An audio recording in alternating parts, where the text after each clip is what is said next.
Our next awards recipient uses words like disruption and moving from your comfort zone as he tries to transform what was formerly a government-owned, male-dominated transportation company with 150 years of history into a top 30 Australian stock exchange innovator.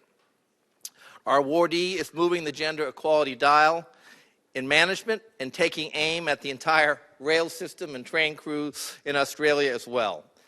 In CEO and Managing Director Lance Hockridge's words, we firmly believe that there is no role in Aurizon, his company, that cannot be performed by women. Welcome the recipient of this year's Cultural Change for Empowerment Award, Lance Hockridge.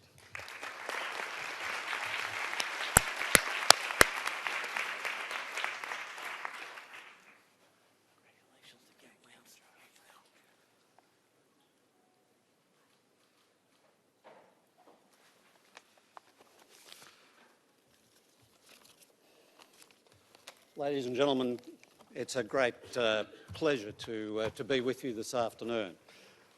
May I start, as we do in all of our meetings, in the spirit of diversity and inclusiveness by recognising the traditional owners of the land upon which we meet this afternoon and to pay my respects to their elders past and present. I am delighted to be here. I'm humbled to be here, and I'm privileged to be here to receive this award, which speaks to something of the journey that we're on at Aurizon. It is recognition for all of those in the company who've been part of moving the dial, as Joe puts it. For me, it is a personal passion. It is about the legacy that we can, as leaders, instill within our organisations. At Aurizon, we're certainly delighted to support the work of UN Women, and we feel both a deep sense of responsibility and a privilege in being involved in such important work. Our company, as you've heard, is Australia's largest and oldest publicly held railroad, tracing its roots back, indeed, more than 150 years. You can imagine in that sort of context that it is what in Australia is colloquially known as the quintessential blokey culture.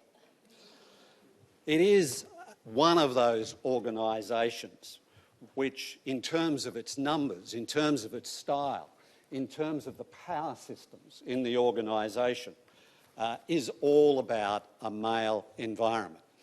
Indeed, at privatisation a little over 5 years ago, around 90% of the employees in our company were men. In that context, we've been driving a fundamental change in the culture, a fundamental change in the belief systems in our organisation with respect to diversity and inclusiveness. We believe that such a change is not only long overdue, it is the right thing to do. For a values-based organisation, which we would like to believe that we are, and it provides clear commercial benefits for the owners of our business. At its heart, we've been driving strongly interventionist approach to change, been challenging those norms. In that regard, we've established clear principles, policies and goals. Most, if not all, have been designed to take our people out of their comfort zones. For example, from that start, we have established a goal of having 30% female participation in our workforce by the close of this decade. We've moved by a third over the last couple of years in that regard, but at 17% you can see that the challenge really still lies in front. In order to underpin that degree of change, we've put in place a range of programs in the company around everything from recruitment, retention, development of our entire female workforce. We continue to look to innovate in this space. For example, just last month, to the point of a number of our conversations this afternoon, we've announced an Australian-first initiative called Shared Care, which is about putting fathers and partners front and centre in sharing the load of caring responsibilities for newborn children in an effort to reduce the negative impact of extended breaks from work for women. The initiative provides a financial incentive where at least one partner works for Aurizon.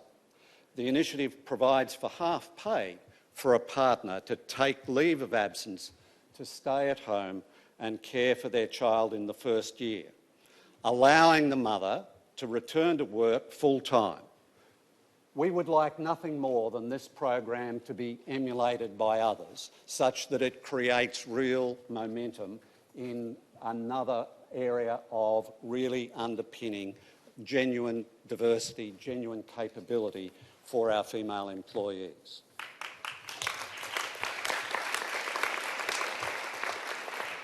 Of course, there remains so much more to do in our organisation and generally around the world, as we've heard, and in Australia, whether it is in gender pay or improving participation rates, getting more women into leadership roles. A particular focus for me in our organisation this year is around domestic violence. At Aurizon, we believe that fundamentally change in women's empowerment will come on the back of visible, felt leadership. UN Women and the UN Global Compact are at the forefront of these issues, and I applaud you for the work that you do, and thank you once again for this great honour.